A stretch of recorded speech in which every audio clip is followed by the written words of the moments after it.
ओम शांति। आज है 6 मई, शिव बाबा की साकार मुरली। आज मीठे बाबा कहते हैं, मीठे बच्चे, इस जन्म के पापों से हल्का होने के लिए बाप को सच सच सुनाओ और पिछले जन्मों के विकर्मों को योग अग्नि से समाप्त करो। प्रश्न: खुदाई खिदमतगार बनने के लिए कौन सी चिंता रहनी चाहिए?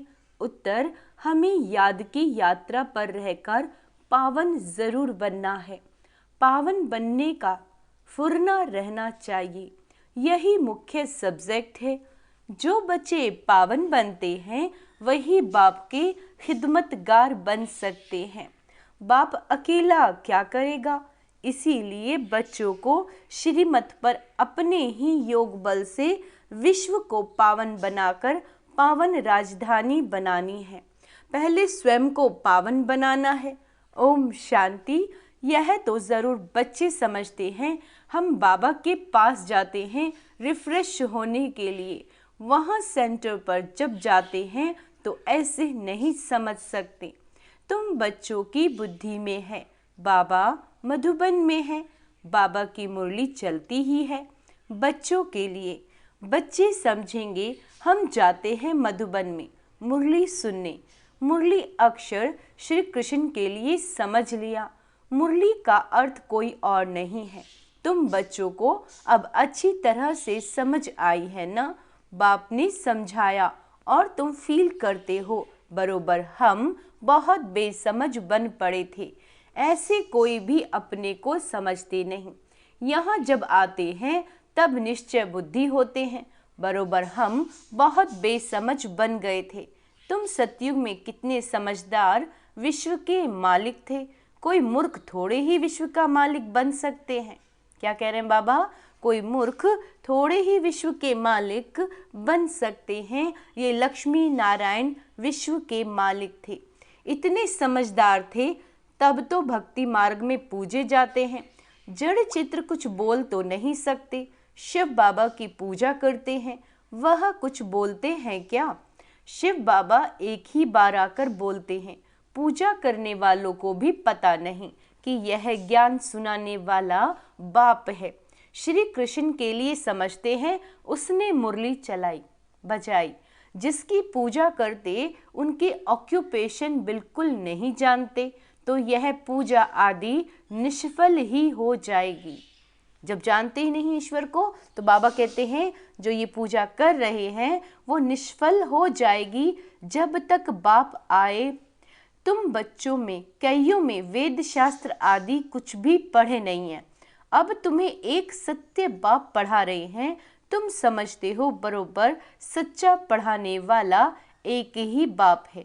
बाप को कहा ही जाता है सत्य। नर से नारायण बनने की सच्ची कथा सुनाते हैं। अर्थ तो ठीक है, सत्य बाप आते हैं। अब नर से नारायण बनना है तो जरूर सत्युग स्थापन करेंगे ना। पुरानी दुनिया कलयुग थोड़े ही बनेगी। कथा सुनने समय यह कोई को बुद्धि में नहीं होता कि हम नर से नारायण बनेंगे। अभी तुमको नर से नारायण बनने का राजयोग सिखलाते हैं, यह भी कोई नई बात नहीं। बाप कहते हैं मैं कल्प कल्प आकर समझाता हूँ, युगे युगे कैसे आऊँगा। ब्रह्मा का चित्र दिखाकर तुम समझा सकते हो। यह रथ है, यह है बहुत जन्मों के अंत का जन्म पतित। अब यह भी पावन बनते हैं, हम भी बनते हैं। सिवाय योग बल के कोई पावन बन नहीं सकता। विकर्म विनाश हो न सके। पानी में स्नान करने से कोई पावन नहीं बनते। यह है योग अग्नि। पानी होता है आग को बुझाने वाला, आग होती है जलाने वाली। तो पानी कोई आग तो नहीं है जिससे विकर्म विनाश हो। सबसे ज्यादा गुरु आदि इसने किए, शास्त्र भी बहुत पढ़े। इस जन्म में जैसे पंडित था, लेकिन उससे फायदा तो कुछ भी नहीं हुआ, है ना। पुण्य आत्मा तो बनते ही नहीं, पाप ही करते रहे हैं। बाप ने समझाया जो अपने को बच्चे समझते हैं तो इस जन्म में जो पाप आदि किए, जबकि सम्मुख बाप आया है तो पाप कर्म बता देने चाहिए। तो हल्का हो जाएगा, इस जन्म में हल्के हो जाएंगे। फिर पुरुषार्थ करना है, जन्म जन्मांतर के पाप कर्मों का बोझ जो सिर पर है। क्या कह रहे हैं बाबा कि हर आत्मा के सिर पर जन्म जन्मांतर के पाप कर्मों का बोझ सिर पर है, उसे उतारना है। बाप योग की बात समझाते हैं, योग से ही विकर्म विनाश होंगे। यह बातें तुम अभी सुनते हो, सतयुग में यह बातें कोई सुना न सके। यह सारा ड्रामा बना हुआ है, सेकंड बाय सेकंड यह सारा ड्रामा फिरता रहता है। एक सेकंड ना मिले दूसरे से, सेकंड बाय सेकंड आयु भी कम होती जाती है। अभी तुम आयु को कम होने से ब्रेक देते हो और योग से आयु को बढ़ाते हो। क्या कह रहे हैं बाबा, योग करने से क्या होता है, आयु बढ़ती है। अब तुम बच्चों को अपनी आयु को बड़ा बनाना है योग बल से। योग के लिए बाबा बहुत जोर देते हैं, परंतु कई समझते नहीं, कहते हैं बाबा हम भूल जाते हैं। तब बाबा कहते योग कोई और बात नहीं, यह है याद की यात्रा। बाप को याद करते करते पाप कट जाएंगे, अंत मते सोगति हो जाएगी। इस पर एक मिसाल भी देते हैं। कोई ने किसी को कहा तुम भैंस हो, तो बस वो समझने लगा मैं तो भैंस हूँ। बोला इस दरवाजे से निकलो, बोला मैं तो भैंस हूँ, कैसे निकलूं? सचमुच जैसे वो भैंस बन गया बुद्धि से। यह एक मिसाल बैठ बनाया है। बाबा कहते हैं ये क्या है, एक मिसाल बैठ के बना दी है, बाकी कोई ऐसा है नहीं। यह कोई यथार्थ मिसाल नहीं है, हमेशा रियल बात पर मिसाल दिया जाता है। इस समय बाप तुमको जो समझाते हैं उनके फिर भक्ति मार्ग में त्योहार बनाए जाते हैं। कितने मेले मलाखड़े आदि होते हैं। बाकी इस समय जो कुछ होता है उनके त्योहार बन जाते हैं।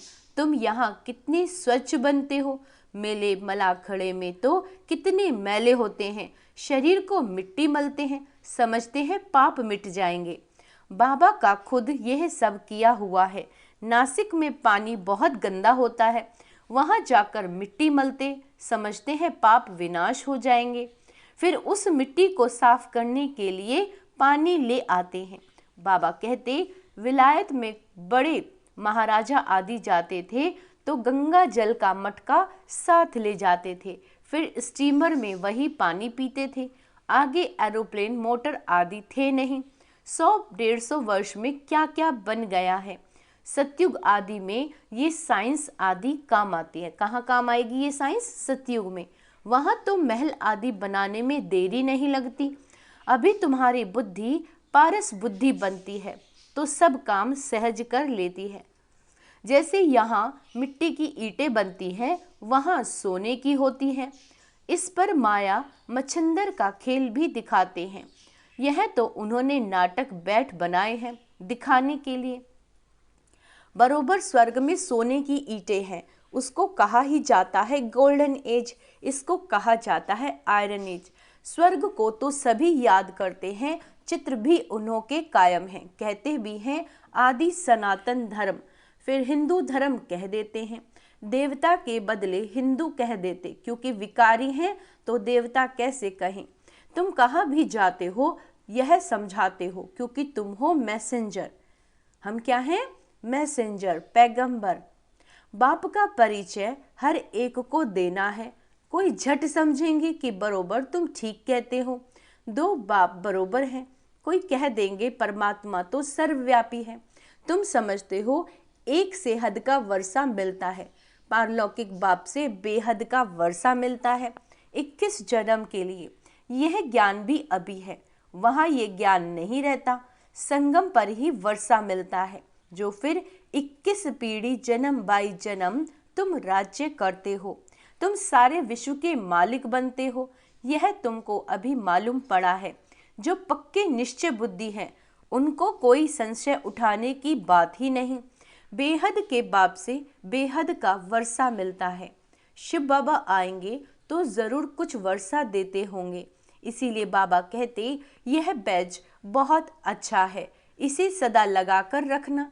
घर घर में मैसेज देना है, कोई माने या ना माने, विनाश आएगा तो समझेंगे भगवान आया हुआ है। फिर जिन्हों को तुमने मैसेज दिया होगा वे याद करेंगी कि ये सफ़ेद पोश वाले फरिश्ते कौन थे। सूक्ष्म वतन में भी तुम फरिश्ते देखते हो ना, तुम जानते हो मम्मा बाबा योग बल से ऐसा फरिश्ता बनते हैं तो हम भी बनेंगे। यह सब बातें बाप इसमें प्रवेश कर तुमको समझाते हैं, डायरेक्ट नॉलेज देते हैं। जो बाबा में नॉलेज है वह तुम बच्चों में भी है। जब ऊपर में जाते हो तो नॉलेज का पार्ट भी पूरा हो जाता है, फिर जो पार्ट मिला है वह सुख का पार्ट बजाते हैं और यह नॉलेज भूल जाती है। तो तुम बच्चे कहाँ भी जाते हो तो मैसेंजर की निशानी, यह बैज साथ में ज़रूर चाहिए। भल कोई हंसी करे, इस पर क्या हंसी करेंगे, तुम तो यथार्थ बात सुनाते हो। यह बेहद का बाप है, उनका नाम है शिव बाबा। वह कल्याणकारी है, आकर स्वर्ग की स्थापना करते हैं। यह है पुरुषोत्तम संगम युग। यह सारा ज्ञान तुम बच्चों को मिला, फिर भूलना क्यों चाहिए? बात तो बिल्कुल सहज है। चलते फिरते बाप को और वर्षे को याद करो, शांति धाम और सुखधाम। बाबा कहते तुम बच्चे यहाँ आते हो, मुरली सुनकर जाते हो, फिर सुनाने की भी चाहिए। सुनकर जाते हो फिर सुनानी भी चाहिए। ऐसे नहीं सिर्फ एक ही ब्राह्मणी मुरली चलाए, ब्राह्मणी को आप समान बनाकर तैयार करना चाहिए, तब बहुतों का कल्याण कर सकेंगे। अगर एक ब्राह्मणी कहीं चली जाती है तो दूसरी क्यों नहीं सेंटर चला सकती? क्या धारणा नहीं की है? स्टूडेंट को पढ़ने और पढ़ाने का शौक चाहिए। मुरली तो बहुत सहज है, कोई भी धारण कर क्लास करा सकते हैं। यहाँ तो बाप बैठे हैं, बाप बच्चों को कहते हैं कोई भी बात में संशय नहीं होना चाहिए। एक बाप ही है जो सब कुछ जानते हैं। क्या कह रहे हैं बाबा? एक ही बाप है जो सब कुछ जानते हैं, एक ही एम ऑब्जेक्ट है। इसमें कोई प्रश्न आदि पूछने का भी नहीं रहता। सुबह को भी बैठ बच्चों को याद की यात्रा में मदद करता हूँ। सारे बेहद के बच्चे याद करते हैं। तुम सब बच्चों को इस याद की मदद से सारे विश्व को पावन बनाना है। इसमें ही तुम उंगली देते हो। पवित्र तो सारी दुनिया को बनाना है ना, तो बाप सभी बच्चों पर नजर रखते हैं ना। सब शांति धाम में चले जाएं, सबका अटेंशन खिंचवाते हैं। बाप तो बेहद में ही बैठेंगे। मैं आया हूँ सारी दुनिया को पावन बनाने, सारी दुनिया को करंट दे रहा हूँ। तो पवित्र हो जाए। जिनका पूरा योग बल होगा वह समझेंगे बाबा अभी बैठकर याद की यात्रा सिखला रहे हैं, जिससे विश्व में शांति होती है। बच्चे भी याद में रहते हैं तो मदद मिलती है। मददगार बच्चे भी चाहिए ना। खुदाई खिदमतगार निश्चय बुद्धि ही याद करेंगे। तुम्हारी पहली सब्जेक्ट है ही पावन बनने की। गोया तुम बच्चे निमित्त बनते हो बाप के साथ।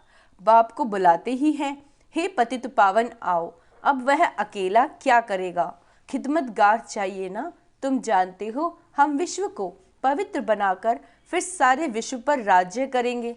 बुद्धि में जब ऐसा निश्चय होगा तब नशा चढ़ेगा। तुम बच्चे जानते हो हम बाप की श्रीमत से अपने योग बल से अपने लिए राजधानी स्थापन कर रहे हैं। ये नशा चढ़ना चाहिए। यह है रूहानी बात। बच्चे समझते हैं हर कल्प बाबा इस रूहानी बल से हमको विश्व का मालिक बनाते हैं। यह भी समझते हो कि शिव बाबा आकर स्वर्ग की स्थापना करते हैं। अभी सिर पर इस याद की यात्रा का ही फुरना है। पुरुषार्थ करना है, धंधा आदि करते भी याद की यात्रा है। एवर हेल्दी बनने के लिए बाप कमाई बड़ी जबरदस्त कराते हैं। इस समय सब कुछ भूलना पड़ता है। क्या कह रहे हैं बाबा? इस समय सब कुछ भूलना पड़ता है। हम आत्माएं जा रही हैं। आत्म अभिमानी बनने की प्रैक्टिस कराई जाती है। खाते पीते चलते फिरते यह क्या बाप को याद नहीं कर सकते? कपड़ा सिलाई करते बुद्धि योग बाप की याद में रहे। बहुत सहज है। यह तो समझते हो 84 का चक्र पूरा हुआ है। अभी बाप हम आत्माओं को राजयोग सिखाने आए हैं। ये वर्ड की हिस्ट्री ज्योग्राफी रिपीट होती रहती है। कल्प पहले भी ऐसे हुआ था, जो अब फिर रिपीट हो रहा है। यह रिपीटेशन का राज भी बाप ही समझाते हैं। हर एक को ड्रामा में पार्ट मिला हुआ है, वह बजाते रहते हैं। बच्चों को राय दी जाती है कि बाप को याद करो तो सतो प्रधान बनेंगे, फिर ये शरीर भी छूट जाएगा।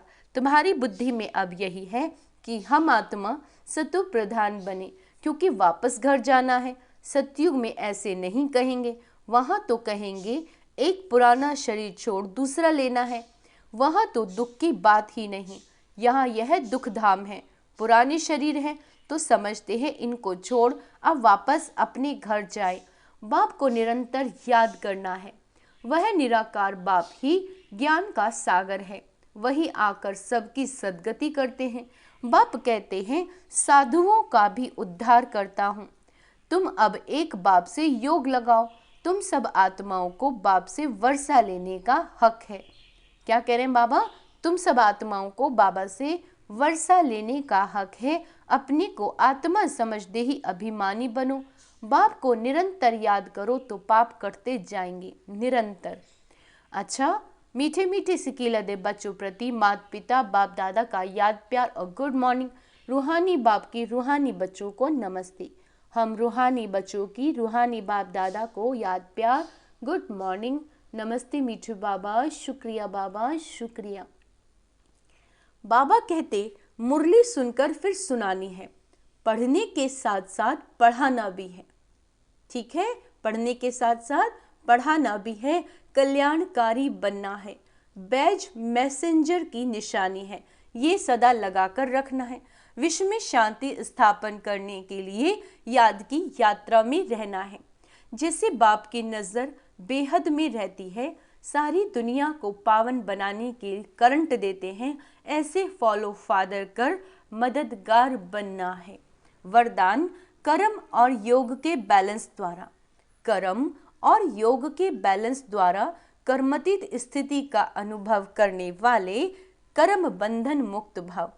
कर्म के साथ साथ योग का बैलेंस हो तो हर कर्म में स्वतः सफलता प्राप्त होती है। क्या बताया बाबा ने? कर्म के साथ साथ योग का भी बैलेंस हो तो हर कर्म में स्वतः ही सफलता प्राप्त होती है। कर्म योगी आत्मा कभी कर्म के बंधन में नहीं फंसती है। कर्म के बंधन से मुक्त हो कर्मतीत कहते हैं। क्या कह रहे हैं बाबा? कर्म के बंधन से मुक्त को ही कर्मतीत कहते हैं। कर्मतीत का अर्थ यह नहीं कि कर्म से अतीत हो जाओ, कर्म से न्यारे नहीं, कर्म के बंधन में फंसने से न्यारे बनो। ऐसे कर्म योगी आत्मा अपने कर्म से अनेकों का कर्म श्रेष्ठ बनाने वाली होंगी। उसके लिए हर कार्य मनोरंजन लगेगा, मुश्किल का अनुभव नहीं होगा। स्लोगन परमात्म प्यार ही समय की घंटी है। परमात्म प्यार ही समय की घंटी है जो अमृत वेले उठा देती है। अच्छा, ओम शांति। तो आज का स्वमान अभ्यास करेंगे। मैं कर्म बंधन से मुक्त आत्मा हूँ, मैं फॉलो फादर करने वाली आत्मा हूँ। ओम शांति।